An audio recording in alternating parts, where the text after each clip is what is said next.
Right now, I'll be inviting on stage Victor Fatanmi. He is the CEO of FourthCanvas and FourthCanvas, right? And he will be teaching us about riding the gig wave. Please, a resounding round of applause for Victor. Resounding one. Please keep clapping. Hello, everyone. My name is Victor Fatanmi, not Fantami, but good attempt, good attempt. We'll be speaking about maximizing opportunities in the gig economy. My journey in the gig economy began while I was on campus. I just met you now, and still schooling, and many of us must have come from campuses as well. And I could really relate to that because as a university student, for example, the most viable option for you, the most flexible option for you is to offer a service as a freelancer, right?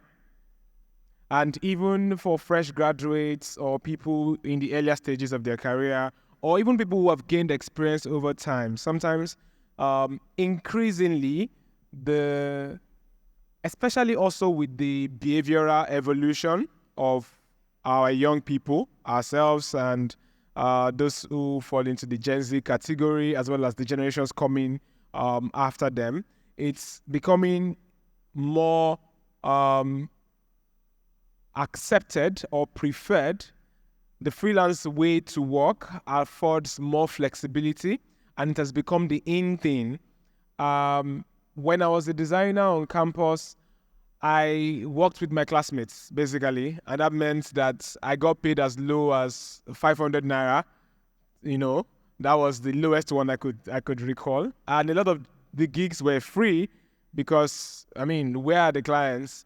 But gradually, a lot of those free work and very cheap work came together even though I didn't know what was called portfolio. I didn't know the term portfolio, but I knew instinctively that you should put together what you have done before, and that began to open the doors for new opportunities. So when you talk about the gig economy, for me, it began first, before I got to uni, in boarding house, people would talk about what they wanted to be. What do you want to be when you grow up? When you asked me, sometimes I would say a pharmacist, sometimes I would say an architect. If the Super Eagles was playing, I would say a football referee. I never said footballer. I was never good at football. And so I said different things depending on my mood or the last thing I saw. But one thing I never said was graphic designer or entrepreneur or freelancer, because I didn't even know that these things existed to start with. But by the time I found out on campus, my elder brother was in campus and he ran a magazine, and I realized that he paid people to design this magazine, right? They would come around, he would give them edits, and I would have opinions on those designs. So oftentimes I would say, oh, maybe this font should be smaller or this font should be bigger. I didn't know anything called graphic design. I just had an opinion based on magazines and books I had seen growing up in my dad's library. I just felt, okay, this thing can just be placed better. That was it. I didn't think there was a profession connected to it. But then my brother told me, well, if you have opinions on this thing, you could as well just learn it. And the designers asked me to pay them 10,000 naira back then for them to train me, right? One, I couldn't afford it. Two, my first instinct was, why will I pay you 10,000 naira just to teach me this thing, right? Which is a joke right now because I charge people around 250K for mentorship, for 1 month's mentorship, and they were going to put me through. But then I couldn't afford it, so there wasn't even any further consideration.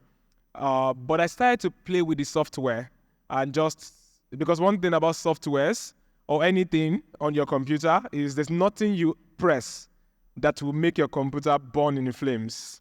Are we clear on that? You will never press anything on your computer and your computer will just blow. No, there's nothing. You can't do no wrong. So there was CorelDRAW on my laptop because my brother's laptop was bad.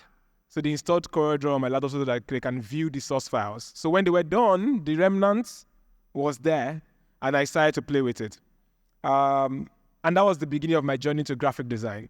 But starting out in graphic design just meant that I started out with this skill. So when you think about the freelance world, there is the talent, the skill, but then there is the business side of things. And you need both. You need to figure out getting good at writing, photography, design, whatever it is your freelance is built around. But when you're done with that, which you wouldn't wait till you are done with being good, you need to learn both side by side. You need to already start to think about, where exactly do I find clients? How do I find opportunities? How do I maximize opportunities? Which is what this conversation is all about. But just a quick one, for those of us who can project with our voices, can you just tell me from different sides of this room what your skill is? Like, say, graphic design, photography, and all of that. Can we go? Product design, okay. Anybody here? Okay, you know what? Just raise your hand, right? Okay. Graphic design. UI designer. Front-end development. Anybody here? Anybody here? What do you do? Product design, data analytics. What do you do? I'm asking you, both of you. Medical. Okay, right? Anybody else?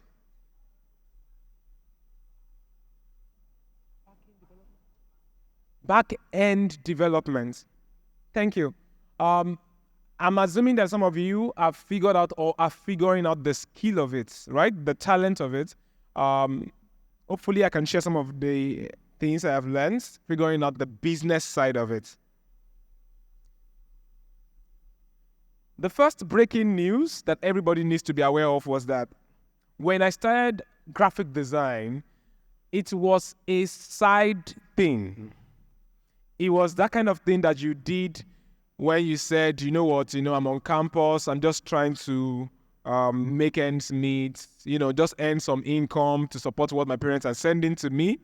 The real ambition was still to graduate and work with, what was that company again? This oil company, Shell, right? All through my boarding house days, the goal was to work with Shell. There was no Paystack or any tech companies to look for. It was Shell. Shell was where, did you ever hear about that?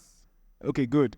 But when I started graphic design, or when I started to make 5K or 10K or 20K or 50K, design was still something on the side, so that when you graduate, you can now face the real world and then look for the real jobs. But that is fast changing. Freelancers, for many people in Lagos right now and across the world, freelance is what families are built on. Freelance is what people's wealth are built on. People buying properties from, like the company that just spoke before me. People who are making global investments, traveling the world. People are doing really big things with freelance as the thing itself. Now, thanks to COVID, which made all of us, including our parents, forcefully understand how Zoom works, right? And then there's more receptibility for remote work. And with more receptibility for remote work, it means that more people working from their different homes can do more than one thing. Because typically in the confines of a physical office, it's a little more difficult. It means that companies in Lagos are comfortably hiring people in Akure, which when I started out, I had to come to Lagos to physically make office time on some days. But if I was trying to work with Red Media Africa now from Akure, I wouldn't ever get to see anybody. There wouldn't be a need to. So with remote work becoming more like the mainstay, with the trend of layoffs in many companies, for example, as well as with general behavioral evolution, right? The Gen Zs and younger people, all of us here, we kind of just want more flexibility. We're not ready to get boxed down in one corner, doing one same thing all our lives in that sense. So freelance has become more appealing. So the future is on your own, right? And it means that before now, you can think about job security as I go to school, I build my skills, I convince a recruiter. Speak to the recruiters. That is still a very, very viable part. Many people in freelance start first with jobs because jobs grow you the fastest. You meet people so fast so that even when you get on freelance, you already have built a network. So it's not a freelance versus 9 to 5, but freelance is really what the future will look like. More than half of Google's staff are contract workers. They're not full-time. And more companies are hiring people on short-term basis, right? Now, it means that job security in the future is going to be your own investment in yourself to remain sought after. So, for example, if you're giving your best for a company right now, which you should, your fate is in the hands of the company. The company can crash. This is not even about an employer can wake up and fire you. No, that's not what we're talking about. There are more responsible companies. That won't happen if you're doing your job well. But beyond the control of everybody in the company can crash, right? That reality means that at the end of the day, what is your value as an individual? That's why some of the people who are even working in jobs right now, they consciously build a brand on social media, even when they're not taking jobs on the side. But the idea is to remain sought after, to remain valuable. Now, the dream used to be to find institutions like Shell, or to find institutions even now like Paystack, or to want to work with a company like MTN, or Amazon, or Google. But the new reality is that you are the institution, which is a key message that we have driven from Fullgap, for example. We say you are an institution, carry yourself like one. Who has seen that before on Twitter? Okay, great. The core of that message is that you sitting right here as individuals have it to yourself to carry yourself with the seriousness of a business. And that influences how you transact, how you communicate, how you position, how you present yourself. And that is the entire point of the next 6 points that we're going to be looking at. How do you make this institution viable? How do you really make this an institution that continues to attract clients and opportunities and that can really boast of some level of job security? Even though you don't have someone saying, I'm paying you at the 30th day of every month, or even when you do, how can you create value in a way that even to your name, your father's or your mother's name, you attract opportunities? The first thing, if you're taking notes, this is number 1, 6 thoughts. I'm going through 6 thoughts here. The first thing is to create evidence of value. Create evidence of value. Now, the popular word for this is portfolio. But when you think about portfolio, you mostly think about works that you have really done, real work. So if you're asking me, but I've not done any work for anybody, nobody has paid me for anything, where's my portfolio coming from? Well, the portfolio comes from you creating imagined projects, for example. So I imagine a company called ABC. That company would do ABC. This is where they operate. This is who they're serving. And then with my design or developments or writing or photography or any of those skills, I then create a project as though this imagined company hired me. In some other cases, it's to propose solutions. Now, you meet people in these events. If you maximize these events right, you meet people who would say, oh, I'm a this, I'm building this. They're early stage in their business. They're not yet known. You are early stage in your craft. You're not yet known. These are people you should seek to know more about their businesses and create something which might be paid or might not be paid. But your job is you are trying to create evidence, because without evidence, you go explain, you get the point. So the idea is whether somebody has paid me or not, I need evidence. I cannot say I am good. Why should I believe you? Right? There's no point. So sometimes people come to my DM and say, hi, Victor, I am this. Then they say something like, I'm a great team player, I'm a fast learner, I am this, all of these adjectives. But let me tell you what's on my mind, or anybody you send that message to. It's like, why should I take your word for it? In that sense, like, what does what those adjectives don't mean anything. I need an evidence to show it, right? Where do the evidences come from? From your stories, your references to the things you did while in JCI on campus, or while you were in student fellowship, or while you were a class rep. When they say job experience, it isn't always about 9 to 5 job experience. It's just evidence. That's all. That's what HR recruiters are looking for. What's the evidence of your claim that you will add value to this organization? It can come from a role you've played in a family event. So it doesn't matter, right? So if you have Medium articles that have told this story, you have evidence. So as a designer, if nobody has paid you for design, but you have created something for free that nobody asked you to do for Nigeria's independence, for the sustainable development goals, or for something important, or for something from a friend of yours in school hostel, or that you're escorting with who is building something, the idea is you need evidence. As a freelancer or as an individual institution, you need evidence. And something else in terms of evidence is to create something and release something for free. Create a template on Notion. A problem that you are solving to, if there's a problem you are facing, you figured it out. Maybe certain resources or a certain way to organize your day, right? Create that timetable on Notion or create a Microsoft Word template for it, whatever you're comfortable with.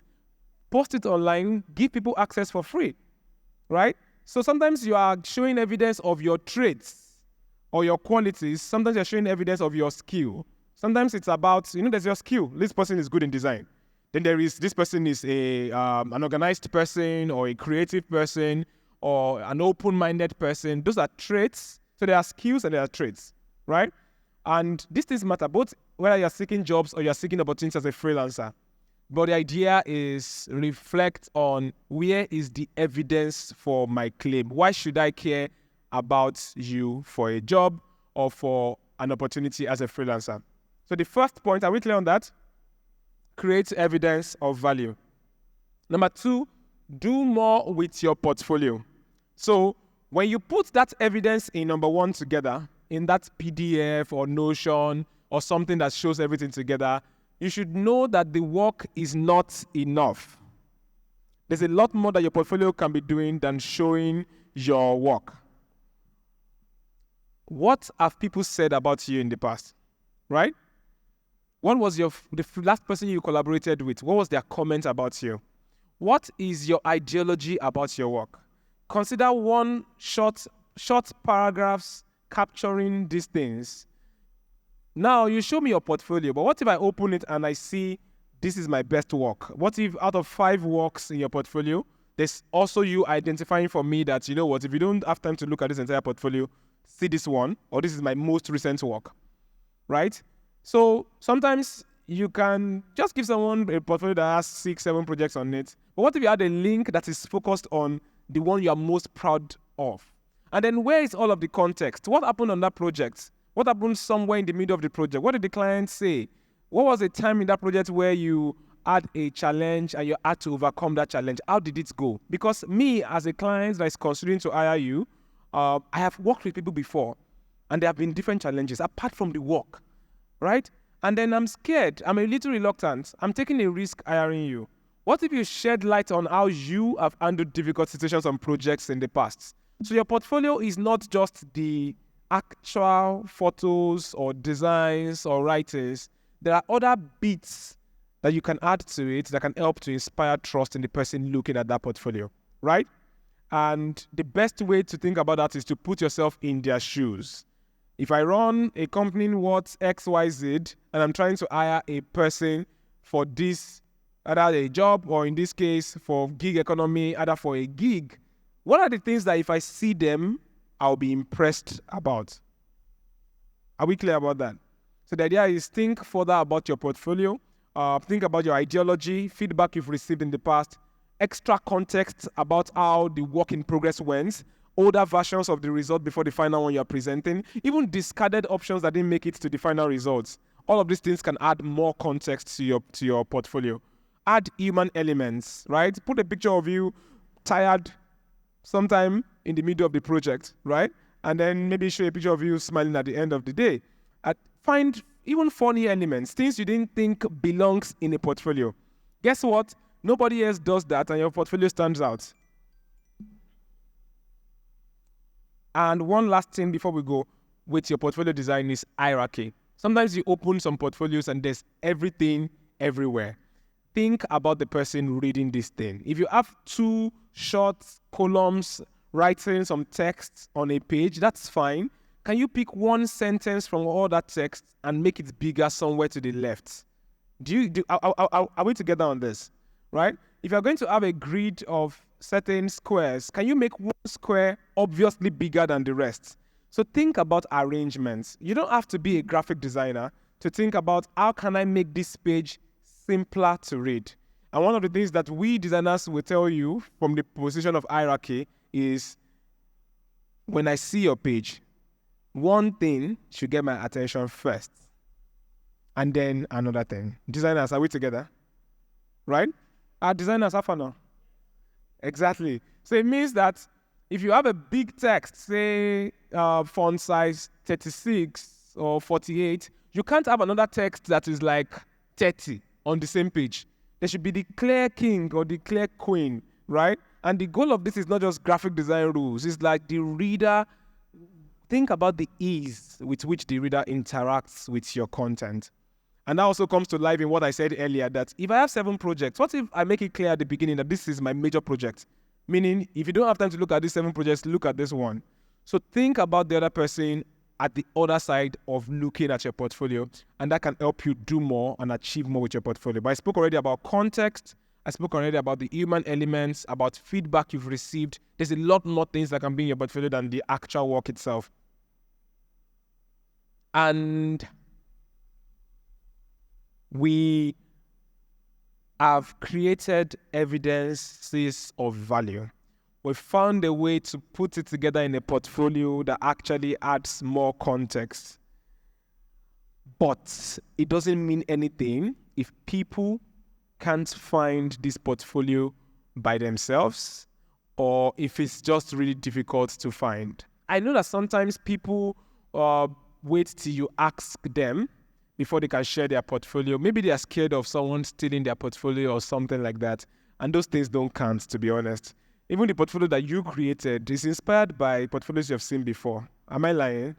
So can you stop? We should stop doing all that ordering something because somebody might steal it. No, that's all. It doesn't matter. It should be easy for someone to see your work. They shouldn't have to write you an email before they can see your work. It's why agencies like FourthCanvas have a website with case studies on it, meaning people go to our sites and look at detailed views of our projects without even reaching out to us at all, right? So as a freelancer, you should have a link in your bio, something that directly takes me to your portfolio, or that takes me to a page that talks about you and then shares your portfolio. That's why tools like MainStack exist, for example. But these are things you should consider. It should be easy to find your work. You should have a pinned post on your Twitter that introduces you. This is who I am. This is what I do. This is where you can see my work. A short thread. It should be super easy to find your work. That should apply on Instagram. When you post on your WhatsApp status, for example, you're a graphic designer, and for a whole week of watching your WhatsApp status, I have no idea that you're a graphic designer. How does that work? You're not looking for opportunities. Everybody who knows you at home, in church, in school, old students, old friends, well-wishers, enemies, frenemies, everything, whatever you classify human beings as, should know and be reminded consistently that you do what you do. Are we clear about that? That's the point of storytelling. That's why I'm constantly tweeting Fullgap on Twitter. It is that, guys, you'll be surprised that there are people following me who don't know that Fullgap exists. You'll be shocked. You know why? Sometimes I talk about something, I've talked about something like 10 times in a week, and I still see someone outside, and I'm telling them about it, and they're hearing about it for the first time. This is why. You probably follow 2,000 people on the average, or 1,000 people, am I right? When you open your phone, how many tweets can you see at once? Not so many. The algorithm might try to refresh for you and all, but factually, there are tweets by people you follow that you don't get to see. Because if you're following 2,000 people and maybe 600 of them have tweeted something in the past 24 hours. Your phone screen cannot show you 600 tweets in what period of time. And then there are people who have not just gone online in the past 1 week, right? So it means that whatever it is you are selling, which in this case as a freelancer is your skill or your service, you have to consistently talk about it. I told the story on Twitter that when I launched my ebook, I have an ebook on how to sell, by the way. It's on my main stack. I will show my main stack link at the end. And the first day I announced that book, I sold some pre-orders, but the first day I announced that book, I received a lot of comments. It was almost viral. People were like, congratulations. People were retweeting it, quoting it. They're putting rocket signs, they're putting fire emojis. Guess how many copies I sold that day? Let's try. 2, 5, none. So none is 0, Abby? Yes, that's it. Yeah. I eventually sold about 2 million naira worth of that ebook for an ebook that sold for like 6,000 per copy. I eventually sold over 2 million naira of it, right? But I sold 0 naira on the very first day. You know why? The first time you announce something, I'm sure if I ask the organizers of this event, right? The first day you tweet about an event, especially if it's paid, people would retweet it and say, this looks good. Your sales on day one, a lot of times, might be shockingly low or non-existent. This is why. When we are presented with something new, our first reaction is, this thing is nice, so, wow, it's nice. The Lai's video. Right? That's what happens. It's like, this thing is nice. Nobody shows you something to buy immediately, and you just bring out your card and you buy. Or you just make a decision. Decision making is not that simple. We'd rather be having fun and watching funny videos and watching music. But in terms of making conscious decisions to buy something, or in this case, for a founder to engage you, those are things that we postpone. Those are the things that we procrastinate. So the people who will successfully get our attention are the people who show us first, and we go like, this is nice, we move on. Then tomorrow morning, they show us again. And then tomorrow morning, we're like, this thing is, maybe we take an extra look at it, like this thing. And then the third day, they show us again. Sometimes by the 5th or 6th time, scientifically based on research, it takes about the 5th time or more before we start to say, okay, like if you need that thing and you have the funds to buy it, then you probably buy at that point. There's hardly any sales at the beginning. Ask people who sell products. Now, it's more difficult as a freelancer. I'm not just buying an ebook. I just pay you 6,000 and I have the ebook and that's buy. Engaging as a freelancer is like an engagement. It's a relationship with you for the next 3 months or 2 months. Because oftentimes most projects take that long. It's not a simple decision. The fact that you did a tweet and you said, I'm a graphic designer, I offer this. No, you don't go to sit down and clients come at you. You come again and again and again, but you don't come telling us exactly the same thing. There are different things to share about your work. Day 1, I'm a graphic designer. Day 2, sketch from an ongoing project. Day 3, an article I read, loving this article from this. Day 4, commenting on someone else's case study. Day 5, this is a work in progress sketch. Day 6, spoke with these clients today, this is how this is going. Day 7, picture of a design book you are reading. Day 8, picture of a drink you are drinking while you are tired of ideas. Day 9, creative block. These ideas is not coming from anywhere. The idea is find the different sides to what you do. It will come from above it, from beneath it, to the left, to the right. There will be serious posts, there will be funny posts, there will be direct posts, there will be indirect posts. There will be stories of the people you have collaborated with, the people you learned from, the people you are learning from you, the people you have worked for, the people you want to work with. But you cannot run out of ideas to share about your work. You need to come top of mind over and over again as a freelancer that is trying to maximize opportunities in the gig economy. Is that clear? Are we together? If you follow me, that is what I'm doing with Fullgap and then every other thing that I am selling. It's to constantly find things to share about it. Because staying top of mind, being easy to find, is one of the most important things you can do for yourself. Have you guys, before I move to the next point, have you ever experienced this? As your uncle, have you ever called your uncle or your aunt or someone in your family that you don't call that often? Or an old mentor or someone you've met before, and they say something like, please be sincere if you've experienced this before. They say something like, how are you? Kodema, I was thinking to call you. Has anyone experienced that before?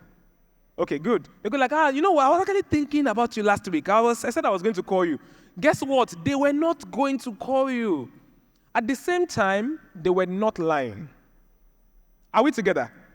You really came to mind.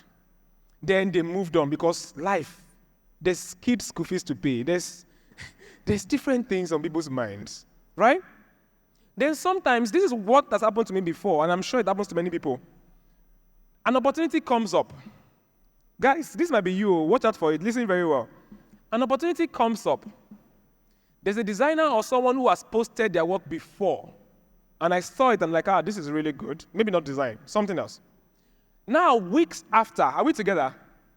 An opportunity comes up, and I go like, what is the name of that guy? Has it happened to you before?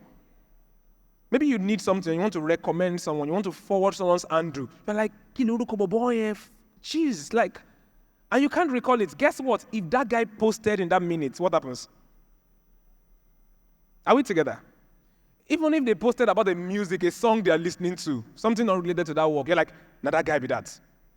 I like to boast that nobody in this country can think, Bobo Victor Ekiloruko, what's his name? No, you will see my posts. You can't think of me for an opportunity and you're struggling to remember my name. No, you can forget my name. I'm just saying that while you are trying to remember it, I will post something. Like I promise you that. It won't take you more than 2 hours. You will see my tweets. That's the idea. You have to stay top of mind. So yeah, there will be serious stuff, but even when your serious tweet is not yet composed, the idea is stay visible. So be easy to find. You as a human being be easy to find. When we find you, your work, your portfolio, let it be easy to find. Have it in a place that we can easily see it. One more thing before we leave this point is employ descriptive labels. There are people who call themselves, not everybody has to do it, but if you don't mind it, it can help. There are people who have in their name, they put their name, then they say brand storyteller or the something designer. Have you seen things like that? People create an alias for themselves, or the something developer, or the writer of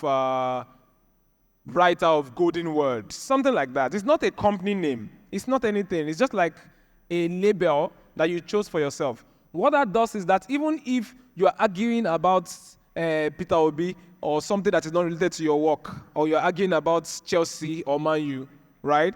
Someone seeing you, sees your name immediately, and sees something that tells them what you do.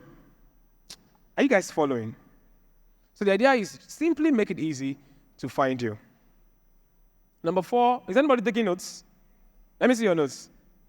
Nice, cool. That's content too. You will take a picture of your notes at the end of this talk, right? Are we together? Some of you will type from your notes, some of you will take pictures of it. It's all content, right? And you take a picture of me. I look good, right? Are we together? I'm content for you right now.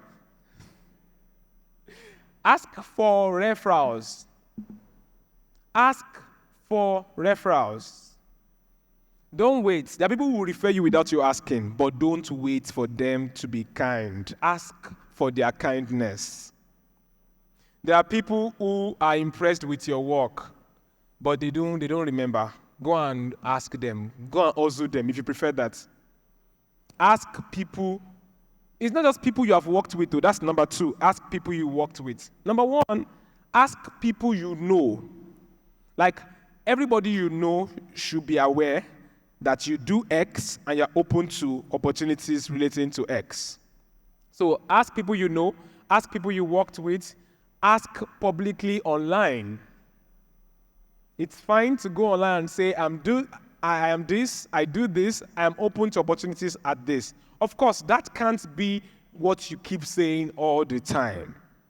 But once in a while, if you are sharing other things about your work and about your life, the ones you choose to share, once in a while, remind us that I am actually open to opportunities, and this is how I can help businesses.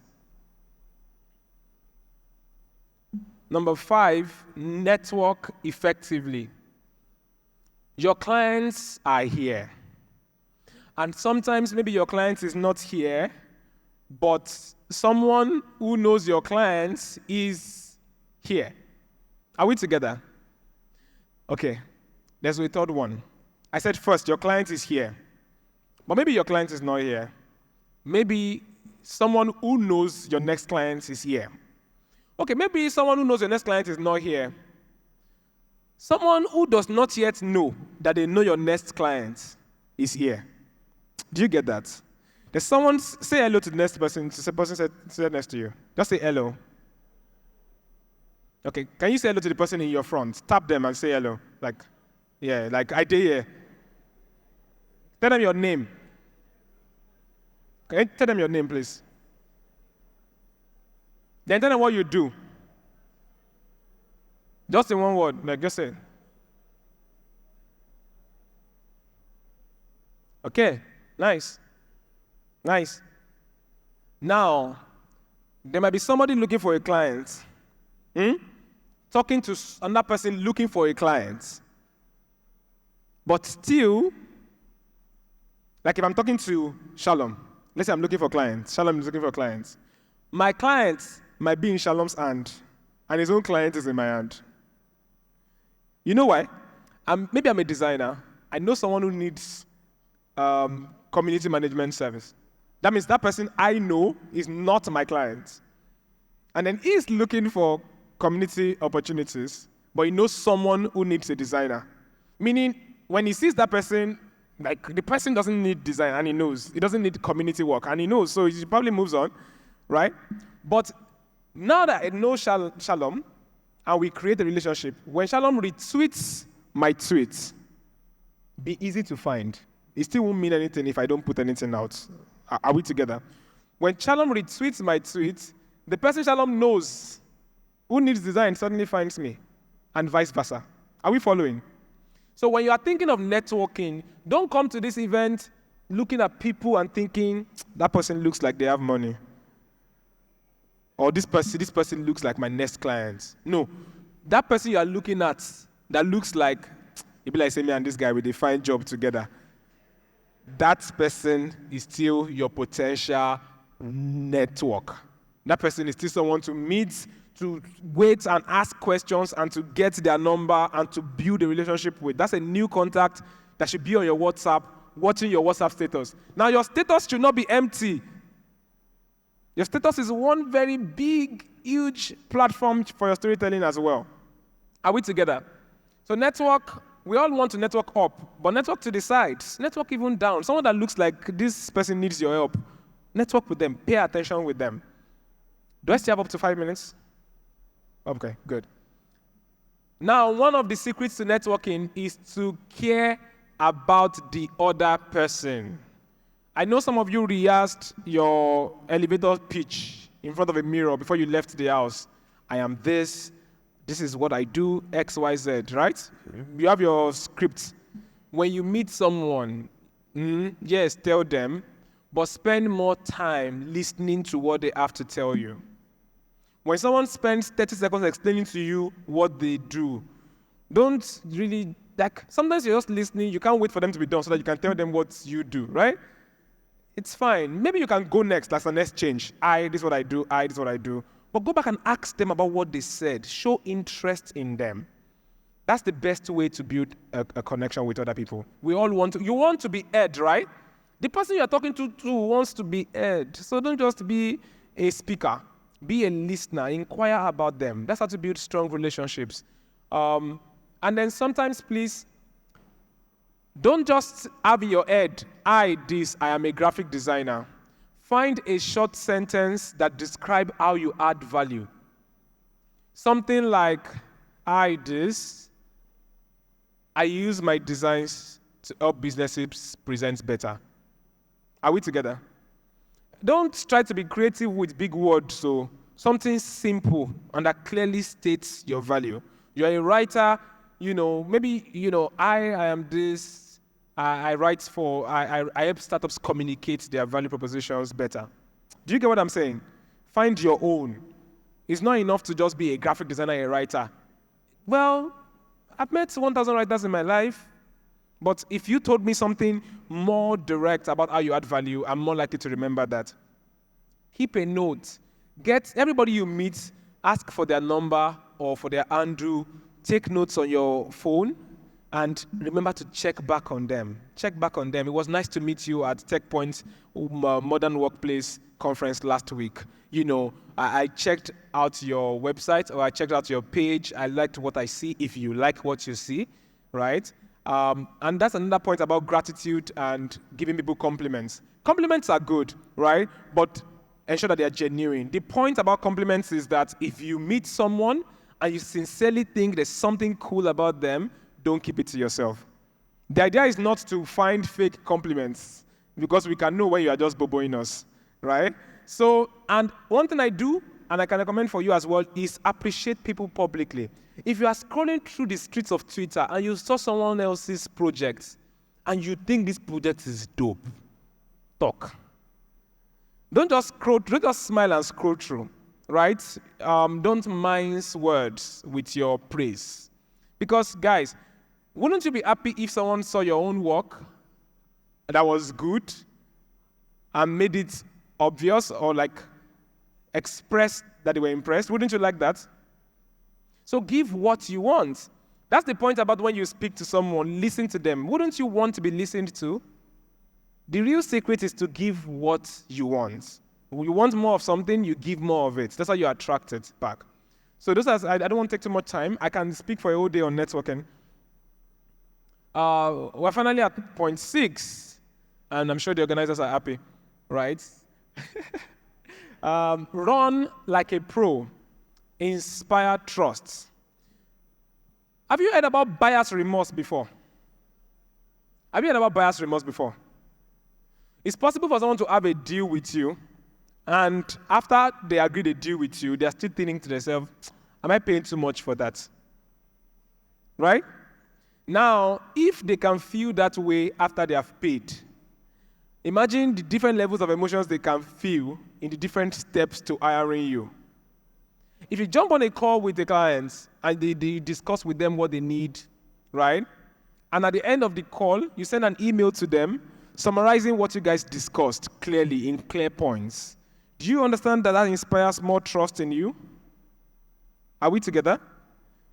If you agree a price with the clients and are supposed to just send in your account number to them on WhatsApp, you send an invoice to them, or you send an agreement to say, based on our discussion, I prepared this invoice and this agreement for you. Kindly check through if everything is good to go, right? Do you understand how that does to inspiring them that they are making the right decisions? Have you ever gone to a boutique? You said this is the price you want to pay. They said, no, you are walking away. They called you. But you're now still feeling, maybe I should go lower. Have you felt that way before? It's almost like, okay, they've agreed, but you're still like, is this thing really worth it? So that all of that is, different versions of that is happening in your conversations with clients who have not yet paid you. Because even when they have paid you, they still feel like, did we make the right decision? So the idea is to inspire trust from the very first time they met you, in the quality of how you converse with them, the questions you ask them, the effort you put into documenting things, writing things down, writing summaries of conversations, writing, okay, just to be clear, this is a summary of what we agreed on the call, A, B, C, D, right? All of that helps you to inspire trust. And curate your public assets. What does your photograph, what does your DP even look like in the first place? What's on your bio, right? You have to go back to these things and ask yourself, will I hire this person? If I was the person looking at this person's profile, will I reach out to them? And you don't have to be able to, yeah, it's fine. You don't have to go and pay amounts you can't afford at a photo studio. Just find a well-lit environment. Find a corner before you leave it today. Look at someone who looks like they're taking good pictures for others. Ask them, can you take a very lovely picture of me? You're already well-dressed today. Get a lovely picture. Replace your DP. right? Write your bio in a way that if you were looking at your own profile, you could have reached out to the person. Have a link on that bio that links to your work. Back to something I said earlier. So inspire trust. And that's where a tool like Fullgap comes in, for example. Because when you agree a deal with a client in real life, you can open your Fullgap, start a new project, put your details, and you have your invoice, you have your legal contract, and all of those things are automatically generated. So find opportunities to inspire trust all through the life cycle. This can help to increase your choices. So thank you very much. I hope you learned something. Sure. So this is my own main stack link profile. That's my Twitter handle, and that is Fullgap's website. So I'll take questions now. So yeah, if you have questions, let's have it. If your notes are full, let me see your hands up. That means I made sense, Abi. Okay, that's good. That's good. So I saw your hand up there. Hello. My name is Mobola. Hi, Mobola. Yes, and I work with Zedai. I work with the upskilling part of Zedai Africa. We are like what you call an intermediary to help talents who want to upskill. I have more of a request. I heard Shalom say something that I wanted to fight him when I heard him say it. There's one thing that I've come across over and over when it comes to talent, freelancers, talents that are trying to go to the next level, is that I'm not comfortable with how we are trying to attract talent by telling them, you see what Fa is doing, the next $100K is yours.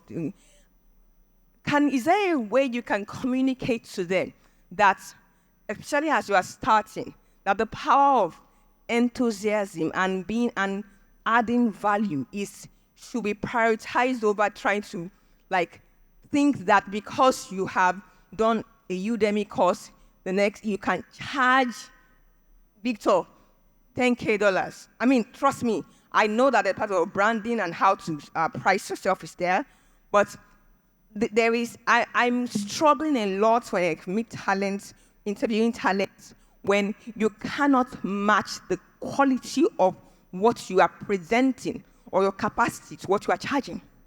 It's a problem. I can't even hire.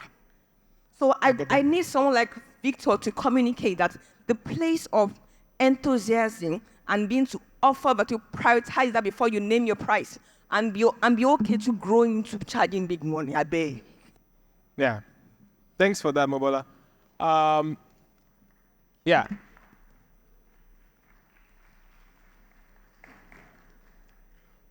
Yes, I think it's worth emphasizing. I spoke about creating evidence. And in creating evidence, there's a lot of projects that you won't even get paid for. There's a lot of collaborations with your mates who clearly can't pay you. It's in those projects that you put to practice the things you're learning in theory. That's how you find yourself, so that when you are charging, which, yes, you should work towards charging very well, you can indeed try to measure up, ensure that you're able to deliver value, not just earn value. When I did the Pro 10X mentorship last year, the motto was to create and earn 10X value. So I was calling people to come and give more value and also earn more value. So for people whose Mobola's message is directly speaking to, don't throw away that your ambition is fine. I love it. I'm probably, there is a lot more of people. So Mobola, you're right. There's a lot of overcharging than your value, but there's also a huge problem of undercharging. There's a lot of people who can already give some value, but they can ask for more. They can't even ask for enough to put food on their table in that sense. So you just need to find the balance. So if Mobola was speaking directly to you, don't feel guilty. Really just go reaccess the value that you are able to create. Maybe tone down a little bit. Maybe try and make them meet somewhere in the middle. But yeah, that was important to emphasize. Can we get him a mic? And we just go to you, and that's all. So other questions after the panel? All right. Thank you so much, sir. So I'm having an issue with... Sorry. Mobola, please don't fight Shalom. I don't know what Shalom said.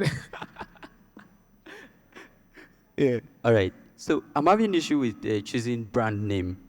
Okay. As an undergraduate, I use NA Digital as a web development for business owners, both small and medium, where I design and run Facebook ads, lead generation and all. Now I'm a programmer and I want to build a brand around programming where I teach, I have a YouTube channel, I write about coding and all that. So how do I choose between my name and this current, the one I was using before? And if I'm to choose a brand name, what should I consider? Good one. First, you should consider not having too many brand names to manage. And you should consider that there's a part of your expressions that could just sit under your name. So it's fine if I am Victor Fatanmi, my YouTube content is A, B, C. Then I have a brand name, and what I do with that brand name is X, Y, Z. Right? But if you have a brand name A for this, brand name B for that, and then there's still your name, which, to be honest, your most important brand or brand name is your name. Yeah, your most important brand or brand name is your name. And this future that we are going into, which Fullgap thinks that the future is very, very individual in nature, right? More people will work from home by themselves, determining their own odds and chances, increasing their own chances by themselves, securing their own jobs by themselves. And as we go more, I run an agency, right? And I've seen individuals compete with us, right? So sometimes even people went to found agencies because they feel like as an agency they can do more. There's no limit to what individuals can do, especially in the tech space. So now there are people who offer a service. They are also creating value and still making money as, in quotes, influencers, right? Because they have content that they put out, right? And some of them are even making money off Twitter revenue already, which is just a new thing. There'll be more opportunities for people who don't just consume themselves with their skill, but also think, what's your full name? Jacob what? Jacob Issa.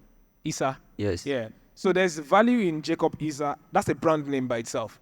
And you need to add value to it. So don't get lost in different brand names that there's no value being added to Jacob Issa. Because in the next 2, 3, 4, 5 years, the very future right ahead of us, right?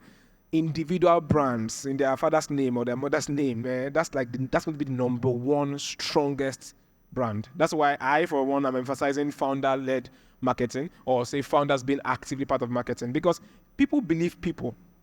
If I see Jacob Issa on Instagram with some nice content, I'm more likely to follow it faster than I'll follow JI Media posting the same content. Because I'm like, this is a human being I can interact with. So don't leave that value on the table. Yeah. Next, final question. Just use this. Okay. Thank you. I'm Chinedu Emodi by name. So my question is, how do one manage publicity in when you were giving a talk, you were talking about, showcasing yourself out there, posting, let people know what you do. But yeah, something I found out that sometimes when you post, the next minute you just see people come to your DM to come and ask you for money. And it's like, at a point, I don't need to post because it's like some people are monitoring me. If I try to showcase what you do, like trying to promote your business, trying to promote your brand, you post a picture and try to say, oh, this. Next, you see people coming to come and ask you for money, and you can't really tell them no because you're like, oh, you are doing this, and you can make this and that. So that's my question. Thank you. I love that question. First, are these family members or strangers on the internet? Anybody, both, all of them. Good question. There's a poem we have all heard, but in this moment, you're probably not thinking about that poem because it directly applies. Have you heard this poem about not shining your light, not waiting for permission, dimming it? Thank you. You know that poem, right? Not fully, but has anybody heard that poem? I can't also recall it fully, but it was about not waiting for the permissions of others to shine our lights, right? When you start to tell your story, you are shining your lights. You are speaking up, right? You are standing out of the crowd to say, I am up to something. Do you know why most people don't share? Most people think that if I'm sharing, then that means, like sharing is for the important guys or the successful guys. That means that when a few other people take the boldness to share, even though they're not yet the successful guys, other people look at them like that. There must be something he's up to for him to be sharing. That's why they're in your DMs. This guy must be doing well for him to share. So those DMs, start counting them. That's your KPI. Are we together? In fact, if there's a week in which you don't get those DMs, be worried. Because that means that... For me, what? Oh, sorry. KPI is key performance indicator. So in jobs, right, many jobs, maybe you're a social media manager, then your KPI is the number of your following, how it is growing, or the engagement rate. KPIs would differ from company to company because it's like, what are we trying to measure to show that you are doing well? That's KPI. For a business development executive, KPI is the leads or the deals they are bringing in. So just think about it as metrics, something that we can count to show that you are doing your work. So your KPI for telling your story, in your case, is the number of people in your DM asking you for money. So be thankful for it. It shows that you're shining your light. How do you deal with them? Ignore them. Or if there are ones who are family members and you can't ignore, right, there are two ways to it. If someone comes and asks you for 100K, if you can really afford to free them 5K or 10K, tell them, I don't have a budget to borrow at the moment, but please send me your account number, I can send you 10K or 5K. If realistically you cannot do anything, tell them, my entire finance is budget out for the month. I'm not able to help. It's fine. Don't feel guilty at all. It's like, it's fine to have, again, I know how many people deal with this. It's fine to have a percentage of your income for charity. Like, that's part of just being good, right? 10%, 20%, whatever makes sense. Once you have exceeded it, the person will have to be dying like this in your front, with all due respect. Because, you have to save, you have to spend, there are other important things in your life, and don't feel guilty for not being able to help. But those DMs should come more. It shows you're doing something right. It's shining your light. That's what happens. When you shine your light, you attract those people. You attract people who speak bad on your work. You attract people who just hate you for no reason. I put out an anonymous link one day. Someone said, you won't believe what someone said. Someone said, she said, I don't know why. You are doing fine, and I don't know why, but I hate people like you. I'm like, how? It's like, I don't know why. The person admits that they don't know why. The person said, you are doing amazing, and I don't know why I hate people like you. I'm like, wow. So there'll be more of that. There won't be people who will tell you, but they just hate you in that sense. But it's fine. It's okay. And it's not really hatred per se as well. They're just... they want to do what you're doing, but they can't bring themselves to doing it, so there's just some dislike in that sense. It's part of human behavior. It's okay. There's more good in the world than evil. There's more good in the world than bad, so stay with that. Someone is desperately raising their hands over there. Let me give them a final chance. I'm doubling the mic. Now. I'm doubling the mic, sorry. Sorry, I saw his hand first. Victor, his name is Victor. Yes. How are you doing? So, I have a very... Before this session ends and they close the slides, type all those links in your phone. Don't go and ask me after that, what's that main or what's that full thing you said? It's on the screen. Yeah? Oh, nice. Okay, so you made mention of pushing your personal brand, right? And the real value is in your personal brand, right? Not the name or whatever you call it. It's in the yourself. Now, well, this, in some cases where you are a founder, right, of a business, or you are not particularly directly a freelancer, right, you are a founder, how do you balance that out? Because a lot of businesses now, right, the founders are the basics of marketing. You even made mention of that, where your brand, you'll be the first person pushing it. Right? Now, how do you balance pushing your personal brand and then pushing your business brand? Because these two things sometimes are quite different. Like your personal Instagram, right? And you have a business Instagram. How do you balance that out to be able to get proper value on both of these aspects? Because your business is also depending on you to be able to bring out a product from your marketing and your branding. Okay. Thank you. Final question, and I drop the mic. So the first thing is, don't try so hard. Don't feel bad about the fact that your business is connected to your personal brand. I've seen people who say, I want the business to do its own regardless of me. I want it to be on its own standing. For it to be on its own standing regardless of you, you would need a lot more marketing spend, a lot more investment. You would need to engage other people who can carry it on their head. So whether it's your employees that is carrying your business on their head, or your influencers, or yourself, which as a founder, you're an influencer yourself for your business, there has to be human beings driving the business. Right? Now, what would your content and the business's content look like? The business is posting whatever it is posting, its own regular content.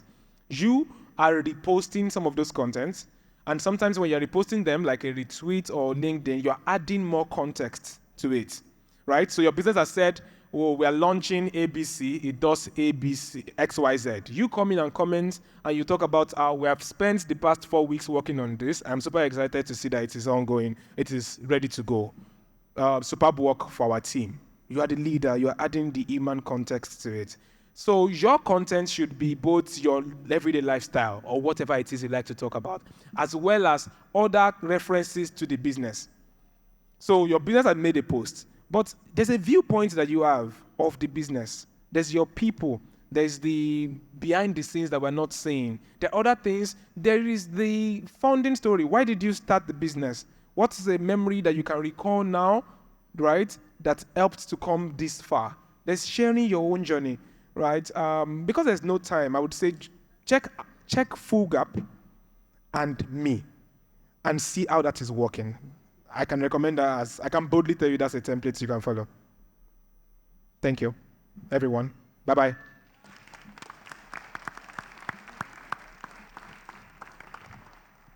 Power to you.